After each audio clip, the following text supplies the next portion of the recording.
where did you know? What was the turning point of your career? What was the moment you realized that this is the way, this is the journey?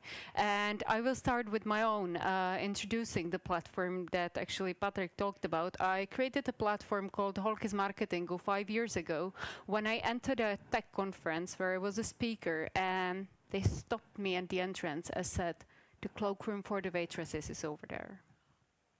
Because they have never seen a woman as a speaker at a tech conference.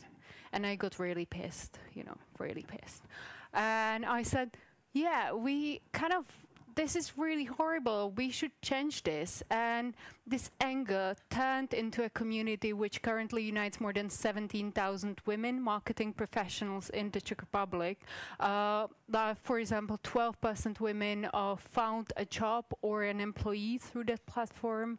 And we are being recognized by Facebook as one of the most influential platforms. And it only happened because of that turning moment, because of that one anger, because of that one sentence. So I would like to ask my speakers, what was your turning point? That's a great question.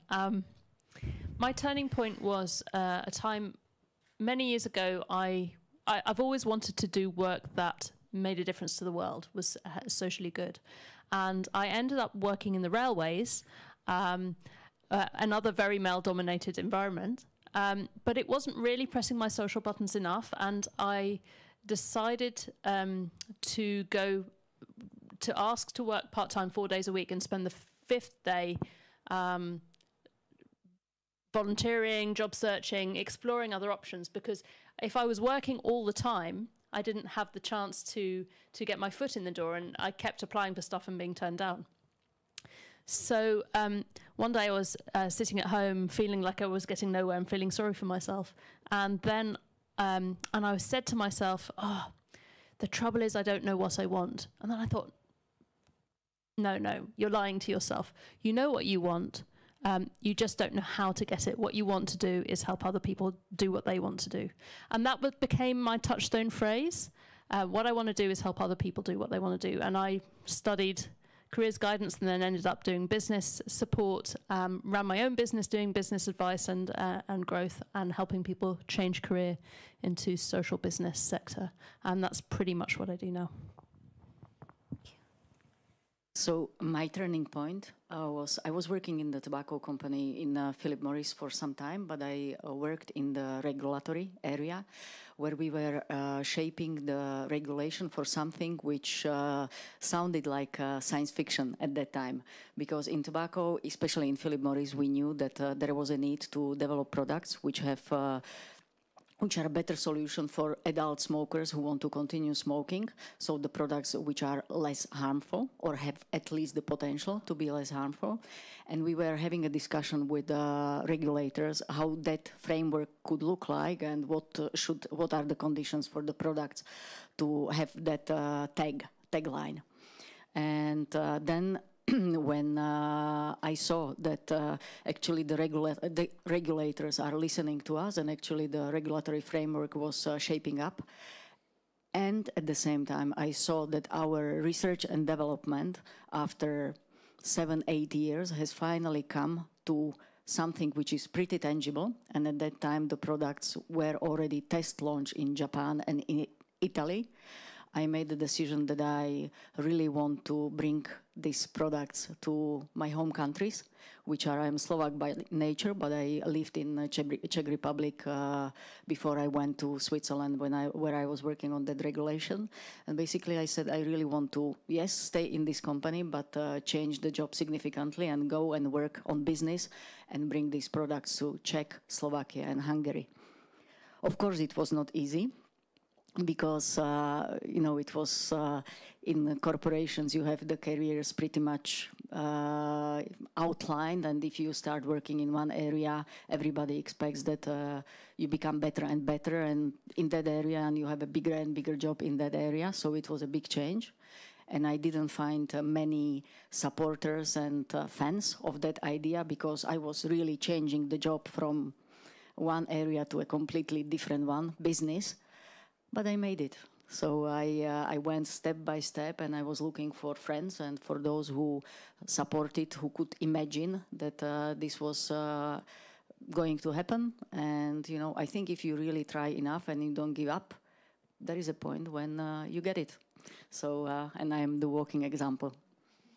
Perfect. Kim? So I work for, I'm co-founder of a travel app, and I think the biggest turning point for me in my career was that I studied hospitality, which had nothing to do with, you know, apps and all this stuff. And then I decided to study digital marketing. I went to Dublin, studied that. I worked then for an aviation company, and I decided to help my family a little bit with the family business, which is private aviation. And for me, that was kind of the turning point, because private aviation industry is quite male-dominated. And I have to say that was the first time I kind of experienced it, and that I was a woman and being put in my place a little bit, being questioned whether or not I knew certain things about aircrafts and so on, even though I grew up with it, and I think I could easily be as good as anybody else around there. And that was something for me, like a big turning point. And I decided I wanted to start working for startups. I got really interested in tech. And when my co-founders approached me with this new opportunity, we decided to take it. And so far it's been a great journey. And I think we all really work hard for it. So I think, like you said, you just have to continue and push for it and not let people stop you. And that was my story. So, good afternoon, everybody, first of all, and it's a great place to be. I got very inspired by your stories, to be honest, because in my case, there was no turning point. Actually, there was no such a thing that made me decide what I'm doing today. I studied diplomacy, political science and diplomacy in Greece. I'm Greek, as you maybe understand from the accent. So studying diplomacy, do diplomacy in Greece is like mission impossible. So you need to have political connections. So it was very easy that this I will not do, for sure. And then I started thinking that I want to do something with people. And I chose HR. But at the moment in my age, you know, at this moment of time, HR was not really popular. And to be honest, I didn't know exactly what it was about. I knew that maybe I'm good working with people. And this is how I started. Working in HR in different companies based in Greece. If there was a turning point, it was the moment where I decided to do international career. But again, it was not really a conscious decision. It was more like it was offered, you know, based on the skills and the experience, and I just grabbed the opportunity. You know, this is how it happened. So there was not any conscious plan around it. It was more like loving what doing, and that was spread around, and grab the opportunity of doing something further than that. That was it. Very good. Andrea, I will actually kind of move on from what you said. You said at the time it was really tough. It was challenging. What were the challenging times, and how did you overcome the challenge? The challenges were plentiful. I expected that somehow. The challenges were plentiful. And the biggest challenges were actually with the people who worked very closely with me, even though they had all the trust that I can do anything, but they were the ones who really didn't want to let me go. So it's like we have a saying in Slovak that at home it's very difficult to be a prophet, yes? So somebody from the neighborhood is always better, if I am cynical, okay, and exaggerating. So the challenges were with my direct boss, with the boss of my direct boss, and etc. So I really needed to go out of box, and I needed to find first those people who would trust me, but at the same time who would be in a position to make that decision. And that is something what I think I was at the end also quite lucky. I worked on that luck, but I worked on that luck. So basically I just didn't let go, yes. So again, my boss, no. The boss of my boss, no, because you are so fantastic. You should be doing this. We are counting with you there, and we are counting with you there. And then there was a moment, okay, but you know, I don't like to be on autopilot, or I don't want to be in the car which is driven by somebody else. At the end of the day, I think we should be driving the cars of our life. And I just, and at the same time, when I finally was given a chance, or there was a light at the end of the tunnel, I started pissing off people as well. So, and then there was a moment when you also have to talk to the people who have guts and who have experienced something like that. And there was a moment one guy told me, but Andrea, you will anyway piss off somebody in your life. So why bother? And that was a golden advice. And I said, exactly, if I go there, I will make unhappy one side. If I go there, I will make unhappy that side. Why don't I at least make myself happy? So, and I think, and that's also the substance of how I try to live, because I believe only as long as we are happy, you know, satisfied and fulfilled, that's when we can shine and inspire others. It sounds like a very startup mindset. It feels like pissing everybody off. Kim, Kim, would you agree with that? And what were your challenges being a startup co-founder? I would say like one of the biggest challenges we face with a startup is always in the beginning. It's you have an idea, you know it's good, but then you need to build partnerships, you need to make other people believe that, and that's where you get shut down because you're just a startup, you have no one really important backing you. You're three girls coming into somebody's office and they're like, great girls, but come back when you have users, come back when you have this, you know, they don't want to take a risk on you. Where, you know, then later in the game, you come back and you have all that, and suddenly everyone's like, "Oh, hey, let's work together." But in the beginning, they didn't want to like really deal with us. So that was something we had to overcome, and we had to keep pushing ourselves. Like, if the door was closed, look for a window, and we continued doing this. And actually, us three girls were able to support each other through this. One of our co-founders, she's more like into financing. The other one's more into tech, and I'm more into marketing. So through this, we were able to actually navigate and find new holes to get us through the door. So that's what I would say was one of our biggest challenges. Devi, your role is actually consulting startup like Kim's. Is it something that you see as a typical challenge, this comeback when you're ready? Yeah, definitely. And in fact, I've even said it to people. I think what's really interesting about the entrepreneurs that succeed is they have qualities that sound like a paradox. But the entrepreneurs that succeed always have two things. One is they are massively persistent. They don't take no for an answer. They keep going, keep going, keep going, keep going. And they're selling every day. You know, they meet the bus driver and they'll be selling. And they'll go to the corner shop and they'll be it's like every time they have a conversation, they're talking about their business. It's an obsession. And at the same time, they're amazing learners. There's a strange combination of you hang on to the core of what you're doing, but you suck up change and the ability to do it better and understanding better why people are saying no to you and handling that and adjusting and adjusting and adjusting and adjusting. This combination of not changing and changing is what I see in all the successful entrepreneurs. So, and the ability to, often with help, I mean, I think actually people who are working on their own find it much, much harder with your supporters, but the ability to live through the dark times. I keep quoting this. It's one of my favorite quotes from a woman called Rosabeth Moss-Kanter, who is the professor of change management at Harvard Business School. She says, all success looks like failure in the middle. So you have to live through the failure. You can't pretend that you're not going to go through it and then you come out the other side, hopefully. Or you don't. You don't know. That's the point. You don't know which one it will be until you've done it. Kyriake, is that the way how you would describe challenges in a corporation? Because you have been your whole life in a corporation. Yes. We used to say, and we live in this way, we see more challenge as an opportunity. And this is what we try to do, and this is how we try to think in order to move on. Because challenges happens every day in our life, okay, personally and professionally, that's true.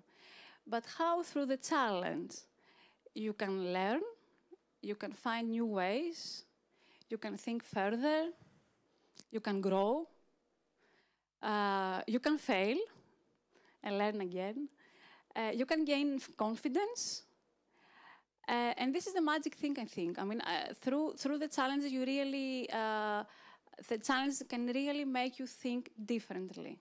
In the corporation as well, the same as in your cases. Have you, we were talking about those challenges, but you feel like it feels like you're all very accomplished and very self-confident women. Was that always the case? It still isn't. You always worry all the time. I know statistically that women are much more likely to have imposter syndrome than anyone else. One of the things I've learned, though, is that I have to live through that feeling again and again and again. When I started working as a consultant, this is about 15 years ago, maybe a little bit more than that, I would be going off to meet clients, often on my own, sometimes with my boss, who was a very good talker. He was one of those inspiring people who could just make something out of nothing. He was also very unreliable and wouldn't deliver and would break promises all the time. So the rest of us were trying to then deliver his promises. So I didn't stay there for very long. But, you know, there I was in this environment, and every time, and it still happens quite often, every time I'd go in, I'd think to myself, what am I going to tell these people? They know their business way better than I do, and they're experts in this, and you know, they know what they're talking about. Within an hour or two, I'd be going, oh, it's fine. I can help. I don't know everything, but I can help. It becomes really clear really easily, and that it's part of the learning mentality as well. But I learnt, the feeling doesn't go away, but I learnt that I can cope with it, and it won't be true in a few hours. Girls? So I think what we also need to differentiate, what is good to differentiate, is healthy confidence with, you can still be humble with that, and arrogance. And I think these are two very completely different things.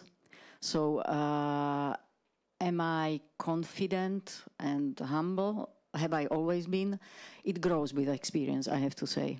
And I will be able to tell you a little bit more maybe later, because what I am actually doing and what I have spent my 3 years time on is I'm really encouraging people to quit smoking, and I still work for tobacco company, okay? So, and I mean it. Have I done it before? No. Was I, somehow, did I have question marks? I had.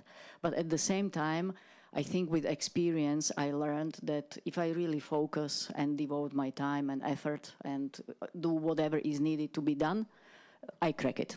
And I think it's the majority of us. It's probably all of us.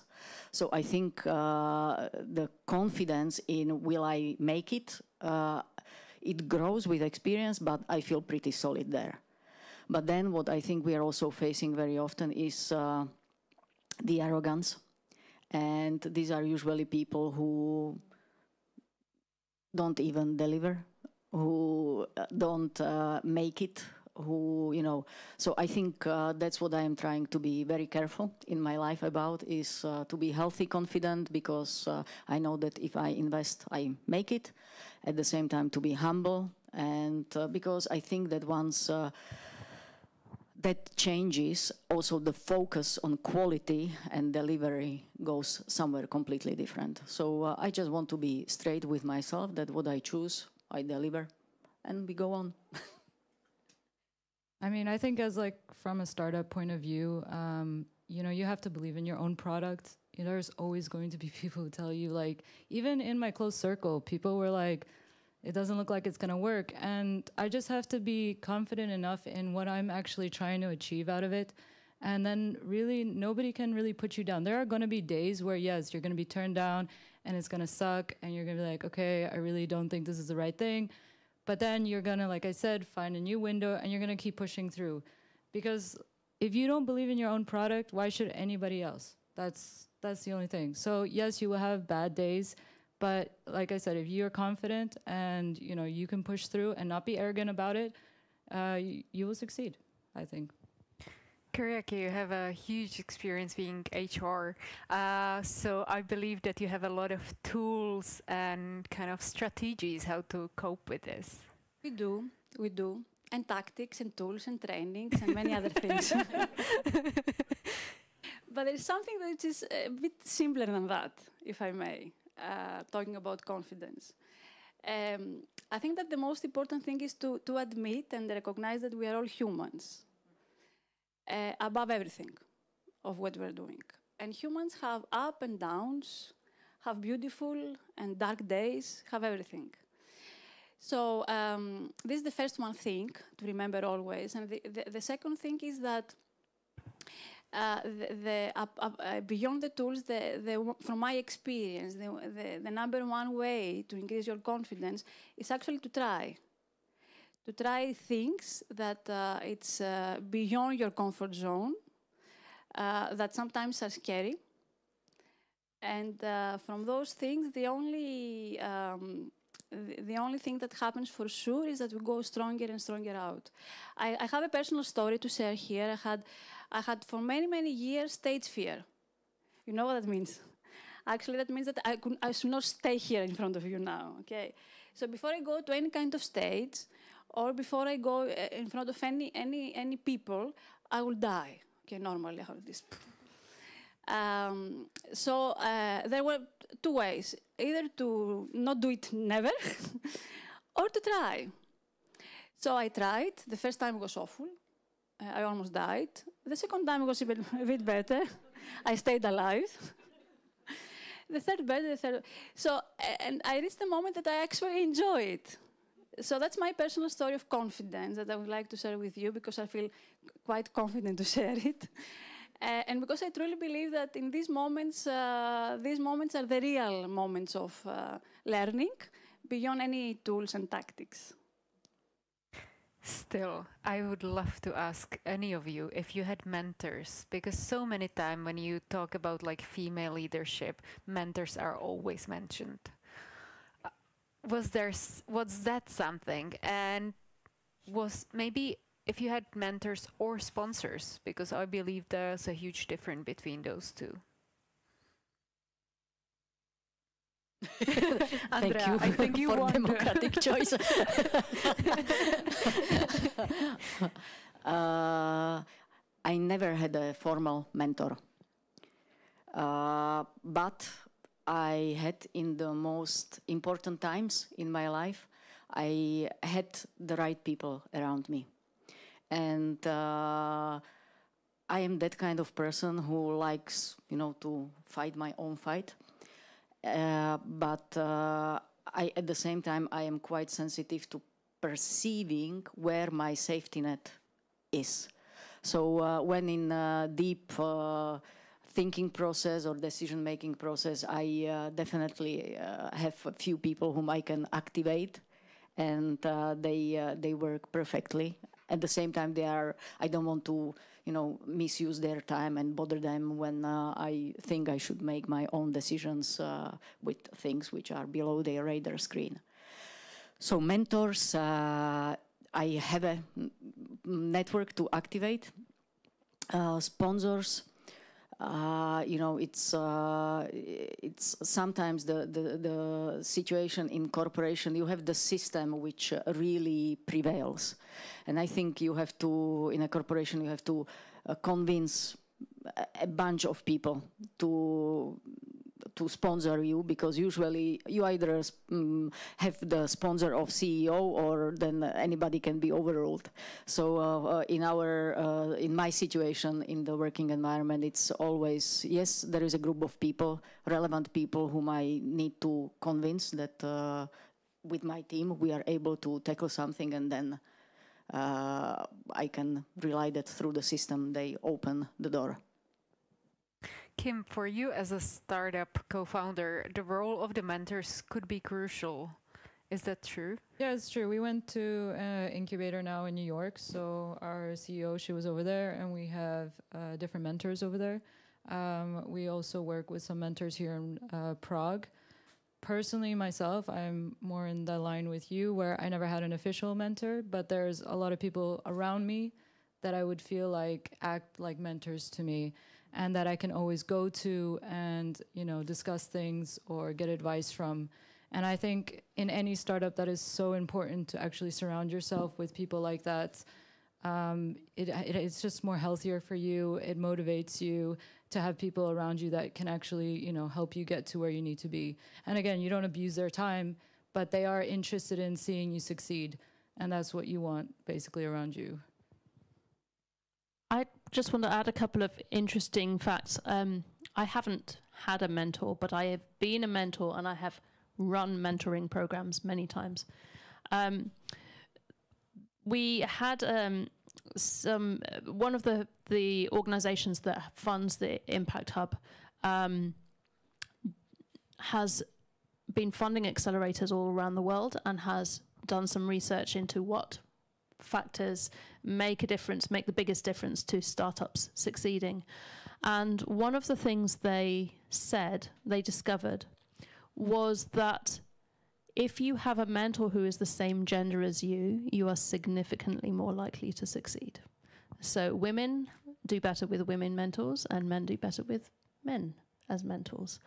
The first one didn't surprise me, the second one did. But apparently their research showed, you know, a significant percentage increase in the revenue of the company depending on the gender of their mentors. Very nice. Do you want to comment on it? I can. I expected that from somebody in communication, but yeah. I think that's very interesting, first to say. On the other side, I would, maybe rather than a comment, I would have a question, because that is something what I come across. Do you have sufficient role models among women? I'm happy you are asking. That's my next question. Because very often, and I have to say that I am currently in a, you know, I have always thought about it, and now I just talk about it, is I do lack, you know, really, it's not that I can't find one or two or three, but in general, I think for me it's a challenge. So the question, how are you doing with the role models? I work in the social sector, so there are many, many female role models. And the managing director of our organization when I joined was a woman. Now we have a man, but he's, yeah. There are, out of our team, more than 2/3 of us are women. And out of the entrepreneurs that we work with, 45% are women. And out of the global board of the Impact Hub, 4 out of 5 of them are women. So yes. Congratulations. In the railways, not so much. Very impressive. Girls, what about your? Thank you for the democratic approach. So role models. Look, I will just give a bit of different perspective on role modeling, because I think it's extremely difficult by default to find a role model, because a role model, it's a role model on everything, holistically, you know. That for me nowadays is extremely difficult to find it, all in one, female and male. So for me, I'm extremely conscious on role modeling overall. But what I acknowledge and what I find across in the corporation as well are people who are good on something. So role model on that, you know, specific thing. And this we do. I mean, I can find among my colleagues, I can find among my team, I can find across. People who are great, good or great on specific things. And these, yes, I mean, we use them. We use them to learn, we use them to spread their knowledge, and we use them a lot. That's my personal experience. Do you know your role models? Because I'm always having a question, like, I don't know, I totally admire Angela Ahrendts from former Burberry CEO, and I feel like she's so perfect she can't be real. And I would like to know she's sometimes crying in bed in her pajamas, and you know, it just doesn't feel real. So my question is, are your role models real people, or are there more like those kind of Hollywood stars almost? Or those like... I replied, I don't believe in it. So, okay. And I don't believe in perfectionist overall. that's my state of mind, and this how I live. So I don't like it, I do not follow it, and I don't want to do it. So it doesn't exist for me. I don't know about you if you have this kind of... Can I tell you a quick story? This is not completely a business story, but I think it illustrates the reality. I have a friend that I used to work with. We were both business advisors in different regions of the UK. And for me, she was really my role model. She was somebody who, in her youth, picked up her 2-year-old daughter and moved to India and lived there for years. And she started multiple businesses. And one day I visited her and she said, I had an idea this morning that I would run this big event, and within half an hour we were walking along the road to the venue where the event might be, and she wasn't saying I had an idea, I might. She was telling everyone she was doing it and when the date would be, and etc. She was one of those people that just made things happen. She knew everybody. She was hugely networked, and I was just kind of in awe of her. And she had 2 kids who were amazing. So I went on maternity leave. I had my first child, and I was exhausted, as many people are when they have the first child. Not enough sleep, and I was like, God, I used to think I was good at stuff, but I can't, billions of people have done this in the past and I'm dying here, so what's wrong with me? And she came to visit me, and I just started to say about how hard I was finding it, and she said, yeah, I remember thinking that if I threw the baby out of the window, everything would be okay. Oh my God, thank goodness. It was nothing wrong with me. This is just normal. Kim, you wanted to... No, I just wanted to say, I mean, I think the people, like in our case, we're really like a female startup. Our investor, she's a startup as well, a very successful lady. And I think she is really like a role model to us in that way. But because we also go to a lot of these summits, like Web Summit, we meet like women that are just super inspirational. And it just kind of helps you. Like, I think it motivates you to see like, okay, like it's not impossible, just work hard for it and you will achieve it. So, I mean, they're real. It doesn't have to be a celebrity or somebody. It can really just be like, you said, like employees, other people, if they have certain traits that you think are really like valuable, you take that onto yourself as well then. Yeah, I actually prepared a few data. 400 men, 79 women are promoted. Currently, men held 62% of manager positions, according to a McKinsey study.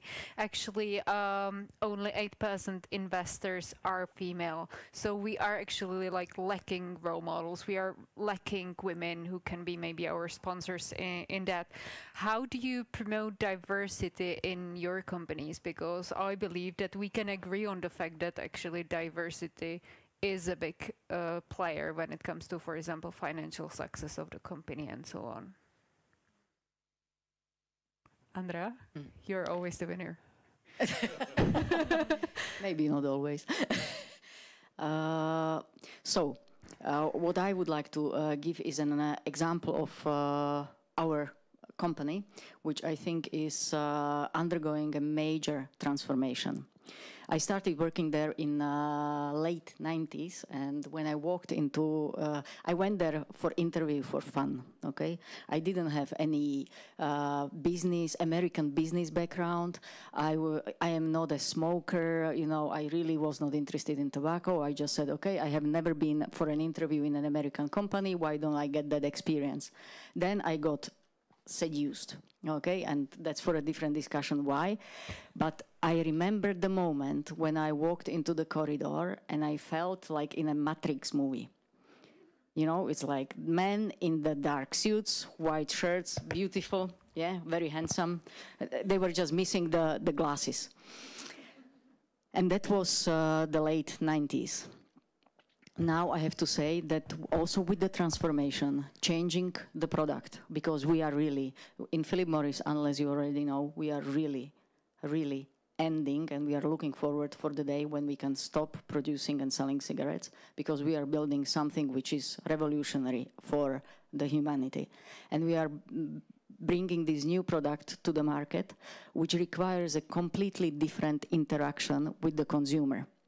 And that one is an excellent opportunity for us, and we are really beating the drum and using that opportunity for changing the environment and the diversity in the company. And yes, we are changing and increasing the women in the leadership positions. We have a target of 40% in the year 2022. We can still discuss whether 40 is sufficient, but I think at least it gives us a direction. At the same time, the diversity is much more than men and women, yes? And I think that's also very important to realize, because that's about, yes, sex, men, women, but it's about geography, where we come from, Greece, Slovakia, England, Sweden. I think that also gives the juice to the things which are happening, is the education. Yes, what is our education background? It's our working experience. It's our family status. Yes, where am I in my private life? And I think this is super enriching, and it's inevitable. And I'm super happy that in my company we are using these times to really increase the diversity on all fronts. And I think it's super important, because at the end of the day, it's like we at the panel are very diverse. You are all very diverse. And if we want to talk to each other, we have to be on both sides very diverse, so that we understand, so that there is somebody who understands somebody on the other side much better. So I'm a big believer. I'm super happy you were saying that. You want to? Yeah, I want to add something. I mean, we've been banging this drum about diversity, but I think one of the things everyone has to acknowledge is that there's always way more that you can do, and that often the things that make people feel included are the really subtle things. So one of the most inclusive impact hubs in the network is Impact Hub Oakland in California, and the director of that organization was talking about how it's down to the food that you serve. Do people walk in the door and they recognize themselves in the food that you serve and the way that you eat it, whether you use chopsticks or your fingers or knife and fork? It's everything. So we have some basic things. We have a lift. That means that every part of our organization can be accessed by people with disabilities. That's something. But what we don't have is, for example, everything's in Braille or in other accessible formats. We have a lot of women. We have a lot of international team members. We have team members from Argentina and Italy, and et cetera, et cetera. There was a joke for a while. We had more Brazilians than we had English people working in our team. Literally, we did. But the other thing that, but there's always more to do. And the other thing we're starting to really actively do is talk about how entrepreneurship is a white middle class game, and the reasons for that. The reasons are partly because the expectations in people's own minds, the way they recognize themselves in the community, but it's also because entrepreneurship is expensive and stressful. So if you are supporting a family, it's hard to become an entrepreneur if you're the main breadwinner. Because often you're expected to live for 3 years or something before you start paying yourself a salary. Well, most people can't do that. It's just not realistic. It's hard to get investment if you're not white. It is just harder. All of these things are structural problems, and part of it's down to the expectation, the culture, that if you're an entrepreneur, you have to drive yourself into the ground, otherwise you're not doing it properly. We fundamentally disagree with that. We think this is really culturally inappropriate and problematic. So we're doing several things. First of all, we're starting to look at the mental health implications of mental health at work and mental health for entrepreneurs in particular. We're starting to run sessions, events, trainings, and incubate businesses that tackle mental health issues at work. And to look at work-life balance in a much more holistic way than just, you get to go home at 6 o'clock. Even that's later than some people want to be able to go home. Secondly, we're starting to run programs for groups that wouldn't normally think of themselves as entrepreneurs. So, for example, we are launching a program, an entrepreneurship program for people who've experienced homelessness. Because in social enterprise, there are loads of programs for people to help homeless people, but not programs for homeless people to run a business themselves. Well, we think that's problematic. So we're running a program for homeless people to help themselves and to set up a business that they want to run that inspires them. So we're looking at lots of different groups of people and using mentoring, which we've already talked about, in order to help them to change to build their confidence and change the mindset, but also to be part of our community more widely, because one of the problems with being homeless is that you become invisible. And you stop feeling that you're accepted as a human being. So you become part of our community, you get a place at the table with everybody else, and that's a massive confidence boost and changes your likelihood of success. So we're doing programs for homeless people, for refugees and migrants, for Muslim women, and looking at more and more of these different groups of people who we can include in our community, because then increasingly when people come to the door and look in, they'll see, of course they're included, because look, there's this mixture of people. But we're not there yet. We're just starting. There's a long way to go. I think it's really amazing what you're doing, really. Kyriakou, I wanted to ask you actually, how do you encourage diversity, and how do you encourage like the right ways of treatment for everybody? We recently did a research in Czech marketing. Currently there is a 38% pay gap. And when we started doing research, where does the pay gap originate? It's not only that they are not being promoted enough, but also that they don't ask for enough money during the job interview. Okay. First of all, similar to your company, Coca-Cola Hellenic, also we saw how serious we are around diversity by putting the big target. So you said 40%, we're on 50%. And you realize that the comments are really serious about it. It sounds good, but there's also a purpose behind, okay? The comments don't do things like that. Diversity brings different way of thinking and brings growth. That's why the comments are doing that. Now, going down to earth and being practical, the whole system needs to support it. And it's a multi-dimensional element.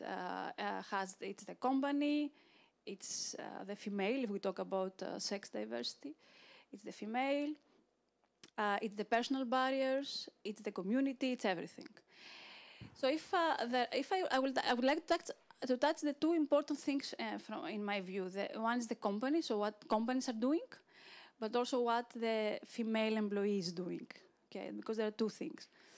Now, from company perspective, to be honest, I'm working more than 10 years in a company like Coca-Cola Hellenic, where diversity was not, or equal treatment was not, it was not a question around that, it was given. And talking about pay and salaries, we had recently the salary increase. That's why I was looking to my team. The type of, this kind of discrepancy between the male, female, I have never experienced in my company in terms of pay.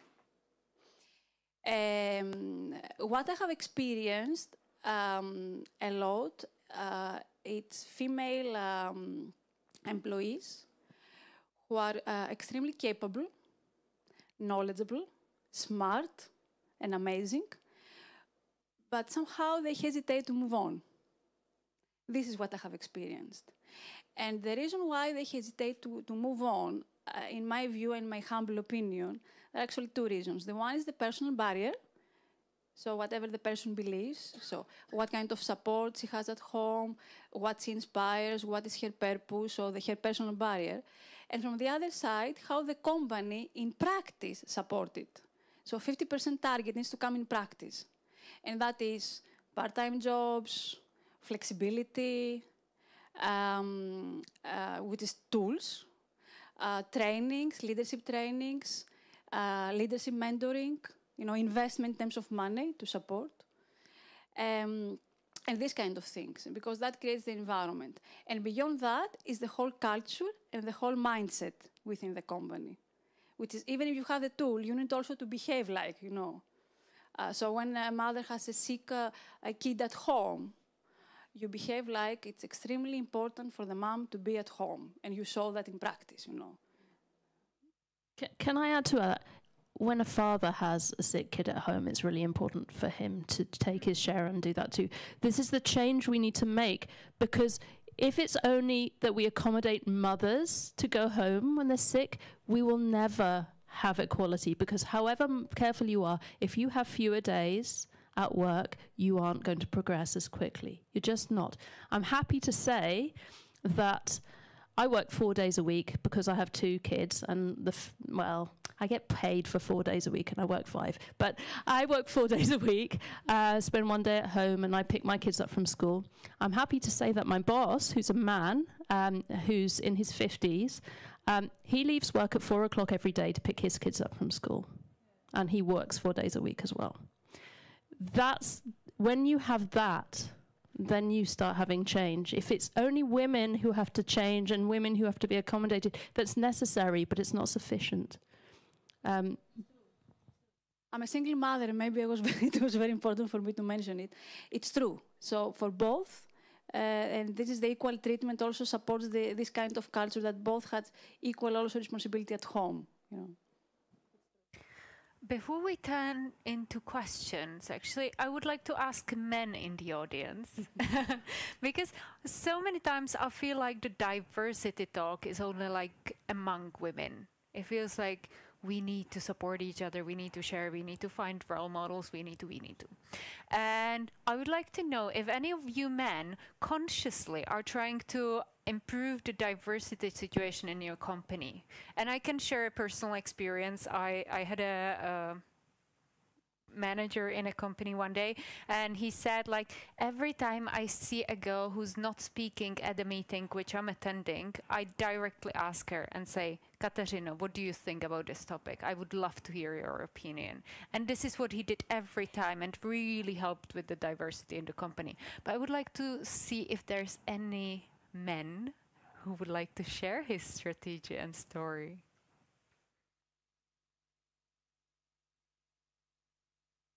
Don't be shy. Yeah, we have I can't move much, but. Thank you. I'm actually lucky that I inherited the situation in my team that my report works 3 days a week because of the kids, and I'm happy that the company allowed that, and I think that it's not having massive impact on her progress. Of course, that's a quite big change. I mean, it's not 3 days out of 5. It's a big difference. But when I was in charge of, for example, of the field team, we were not, and this is what I always don't like, and I'm glad that you actually mentioned it. You don't look at the gender, and I think that's the most important thing to do. I mean, you really look at the qualities that you are after, and if they are present in a person that has XX or XY, it's not that relevant, the chromosomes. It's about whether that person will fit, whether the person has the skills, and I think we should. That's when whether these targets like the 50%. I mean, yeah, let's make 60, 70, 80, 90, 100. I mean, it doesn't, to me personally, doesn't make sense. It's a common sense. If I see the quality in the person, I should hire the person. I should promote the person. And I was lucky enough that at one point we were hiring like 17 people in the front line, and I would say the majority were women. There were other reasons why there were more women hired, because, for example, now in this economy, they are more looking for some jobs. I mean, guys are in different positions already established.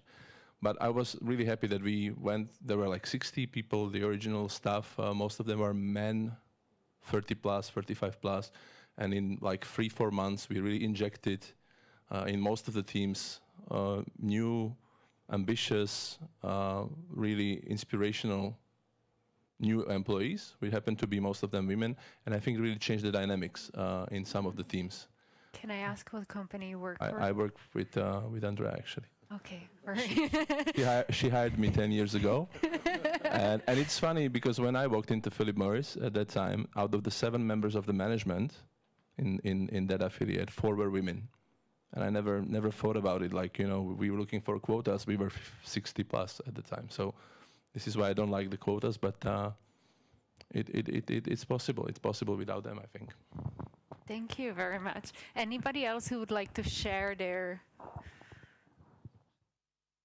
I will maybe, before we go into questions, I will share one thing that I found. Actually, 1 in 5 women in general are the only female person in the company. And if you are the only, you're actually 80% of them suffered from microaggressions, kind of like being doubted, feeling like that they shouldn't belong to the room and so on.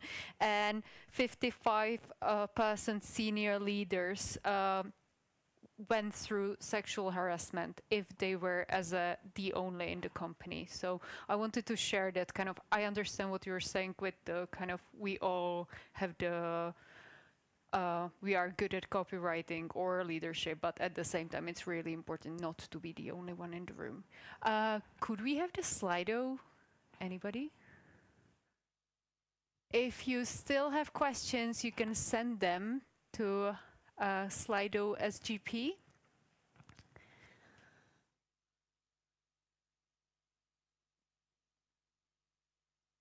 What do you think that is the problem of men related to women in business? I'm not sure I understand the question. Is anybody brave enough to explain his question or her question? Thank you.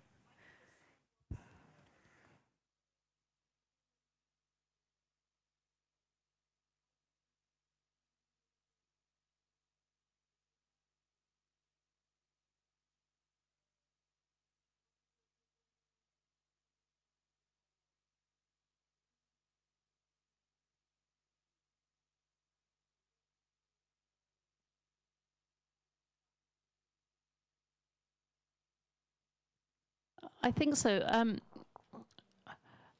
I wouldn't make so much of a separation between what men think of women and what women think of women. I actually think we all think certain things about men and women subconsciously.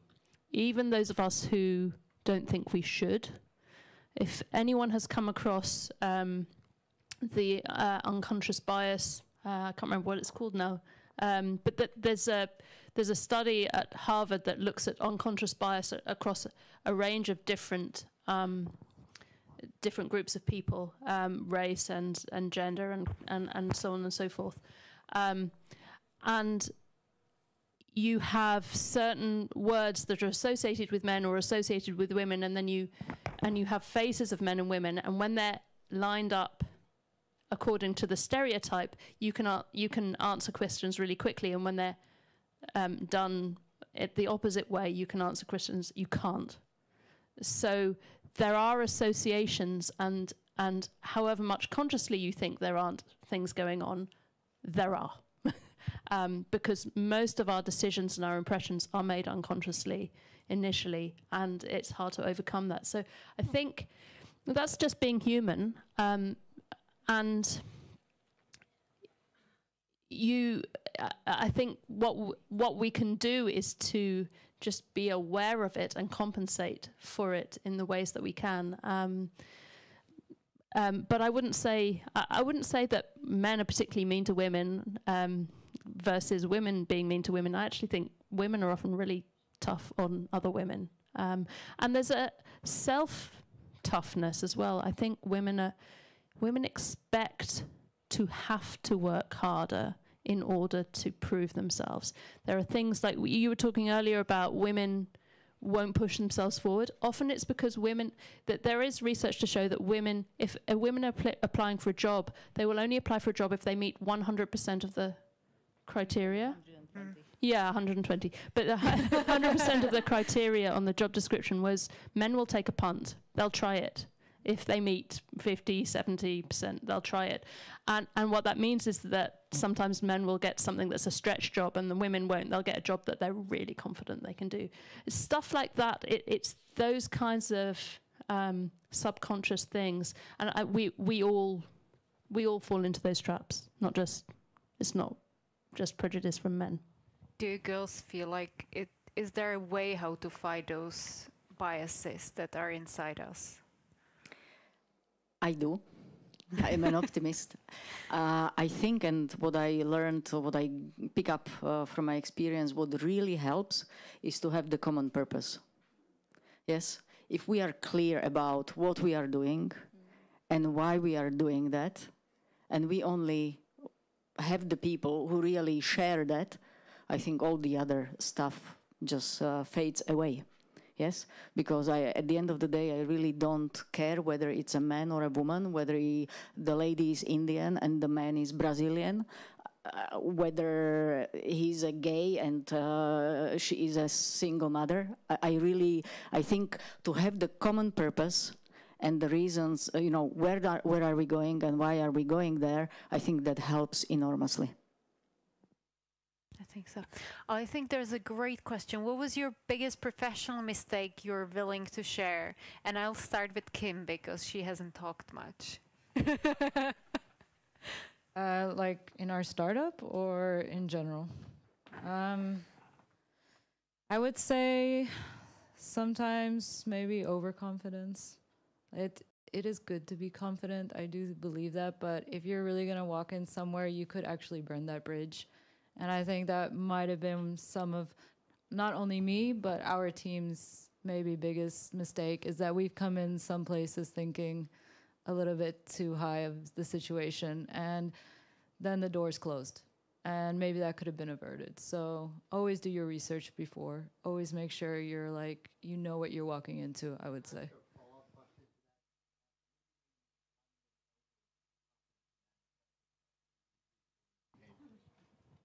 Probably because we opened an office in China, and we walked into the Chinese market a little bit because in the beginning everyone's welcoming and, 3 women coming in there. And there's a lot of procedures or ways you have to approach businesses there. And we kind of walked in as Western women just being like, yeah, it's going to work. And they were like, no. And I think that was something we had to realize beforehand. There's a different way of doing business in China. And now we know that, and now it's fine. But maybe that could have been averted if we did our research. So. Kyriaki, what was yours biggest mistake? Biggest mistake? Well, many. From where to start? But what comes first in my mind is I regret for the things that I haven't done.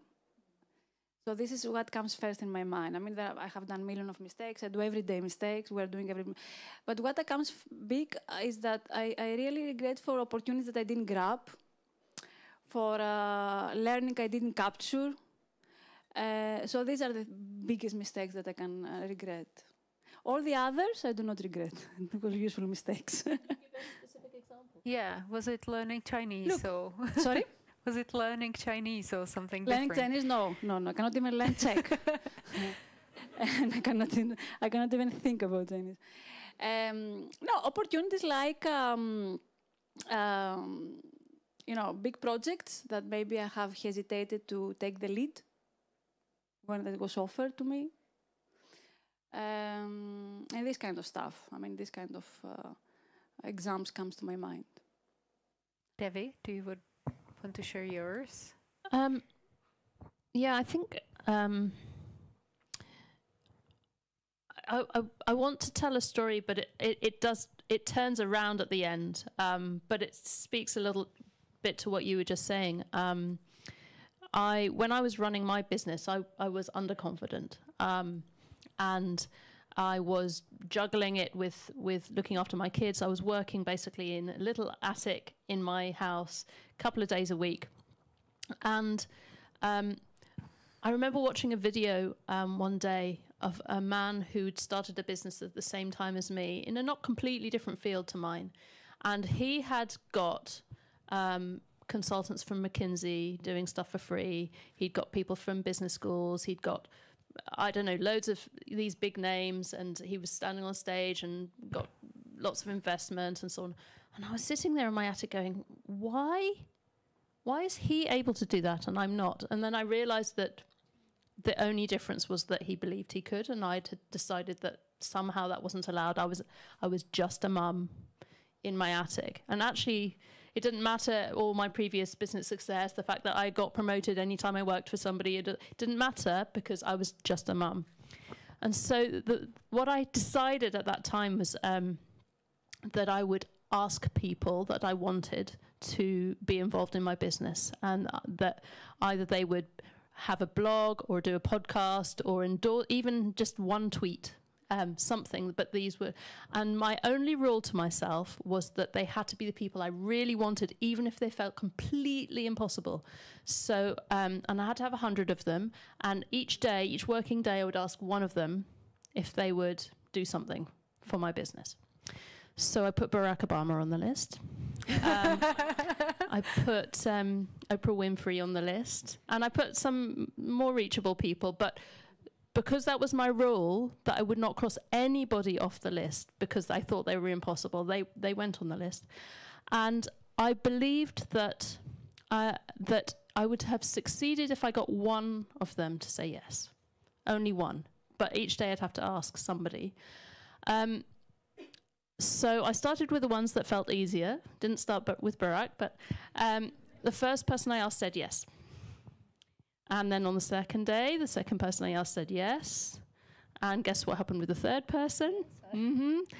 And I was like, oh my God, you have to get over yourself, woman. This is ridiculous. And not everybody said yes. By the time I got to 20, I had about a 50% success rate. But it's such a big lesson to me, and this is why I tell this story often. Carolina at the back there has heard it before. Because I really think it's so important. And when I catch myself, I still catch myself doing that. I'm like, okay, reset. Who do I really want? What do I really want? What's really possible here? Let's not assume that we can't. Did you reach Barack? I tried. I got, the closest I got was, we had an event at Impact Hub where it was like a 6 degrees of separation type event where people asked for connections to people.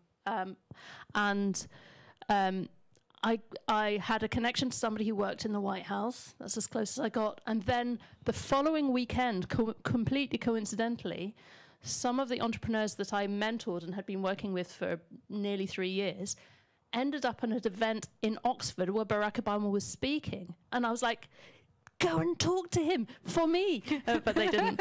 That's as close as I got. Maybe you kind of, I thought about one question and I wanted to ask any of you. Do you feel that there is a difference between younger generation and us? And I will intentionally say us. Some of them and not others. Andrea? I think there is a big difference. I think there is a big difference in terms of my generation or our generation. I think we are much more humble. We are much more hesitating, thinking, yes, to have 120% before I ask for the job, to be completely super ready for everything I do. And I have my kids, and I see their friends, and I also see really young people who are joining the company. They don't think that much about this kind of stuff. No, if they want to go, they go. And in a way, I like it, even though I think they will pick up some learnings along the way. I think yes and no. I would say, sure, there's this, difference, but if I look at our investor, she's all for everything new, and she's like, go for it. And I kind of like that, and she's, a different generation than us, so I think it's yes and no. Depends. Very good. Actually, Kim, I'll stay with you. How many developers, designers of your app are women? How diverse is your team? They're all men. We hired a company in India, or we outsourced our developers from India. They're an awesome company. We really love them. They're a startup, actually. But we have 4 developers that are men and designers that are men. Sorry, guys. I know you wanted a different answer, but... kind of hoping for some kind of a commitment or something like that. And also, is gender pay gap still a thing, in your opinion? And any of you? And then... Devi? He wants. Yes, it absolutely is. Yeah. Not in my company. And actually, we have got a paper for that, so I know that for sure. Because, certificate. Yeah, we have a certificate. There is a foundation in Switzerland which came up with a methodology, and there is a PricewaterhouseCoopers who is doing the exercise. And Philip Morris International is the first international company who has been awarded the equal salary certificate. And it doesn't only involve equal salary, but it actually involves a lot of things which you were talking about. So equal opportunities for job, equal opportunities for trainings and professional growth, equal treatment of people with kids. So parents, whether parental leave, whether mommy or daddy want to go, etc., etc. So it's and it's a really deep exercise, starting in New Zealand, going through India, Europe, up to Canada, and we've got a paper for that. So not in our company. The same. We have the same paper. I do have the data for the whole world based on the findings of UN Women. It's actually women earn 77% of what men earn. So that's kind of the general data. In the Czech Republic, pay gap is 21%. It's the second largest in European Union. So.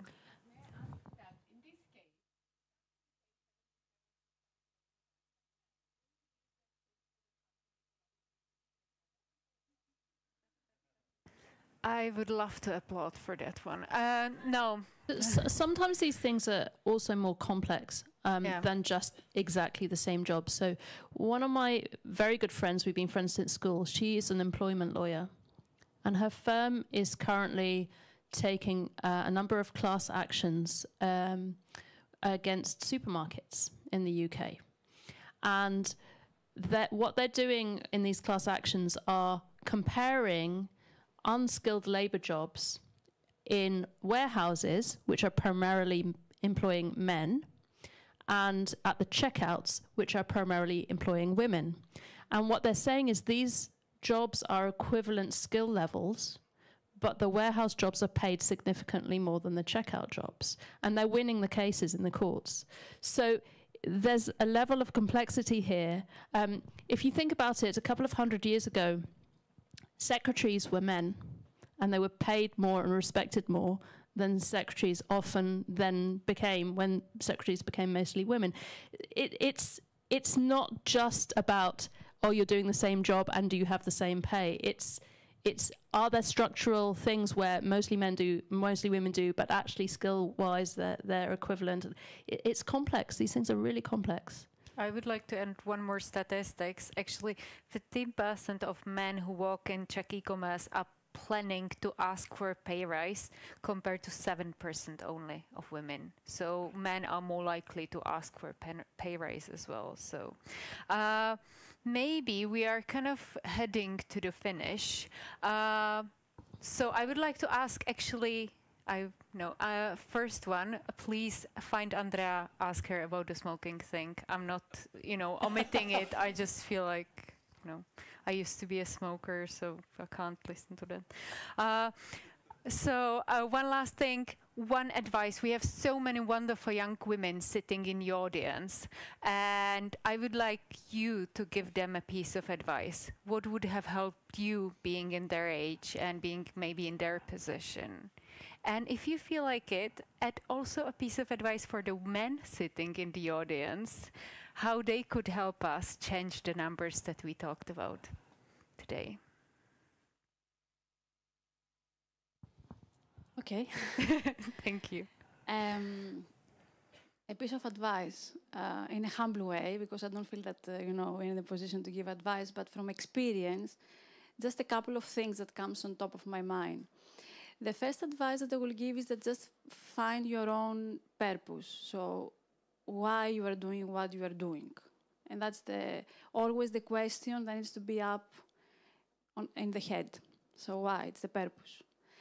And the second advice that I will give, which is, as I already mentioned, it's my way of thinking, is that go out from the perfectionist zone and just admit that you are human beings.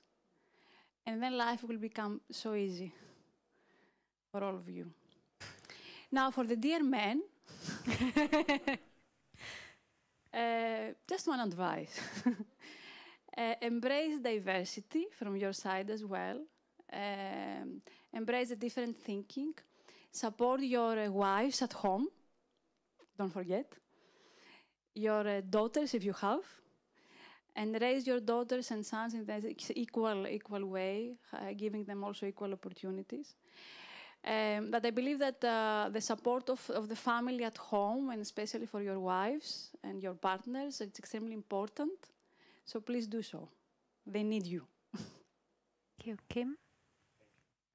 One thing I would have wanted maybe somebody to tell me was don't be afraid to move on. If you're not happy in a situation, in a company, if you're not feeling valued, go. Don't feel the need to have to stay there and think you're going to prove it, because the people who don't believe in you, they won't change. So the best thing you can do is just move on, find something new, or pursue what you want to do. Pursue your new company or anything. But don't just hang around because you want to prove them something. It's not going to help you. And I wish somebody would have told me that a little bit earlier as well. For the men, yeah, I don't know, embrace diversity.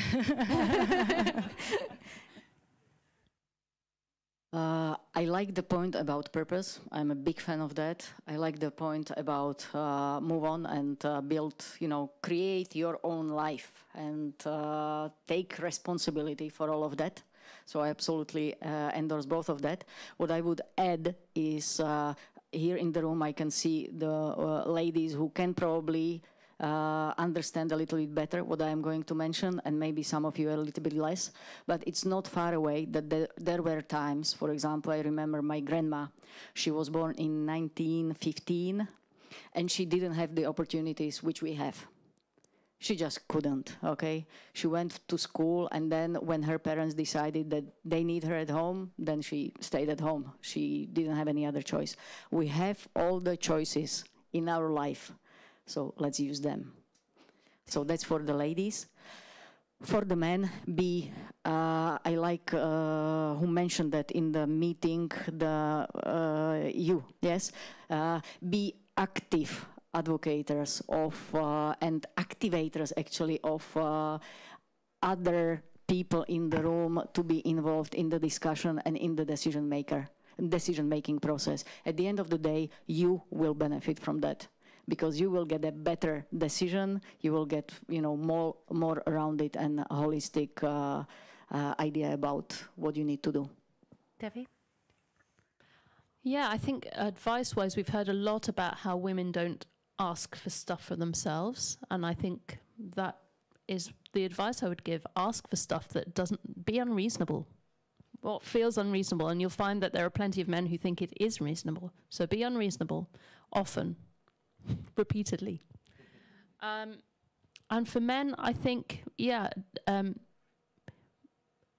often when you talk to women, you talk about work-life balance. You need to talk about that with men too. So what's your work-life balance? How do you support your family, not just financially, but in every way?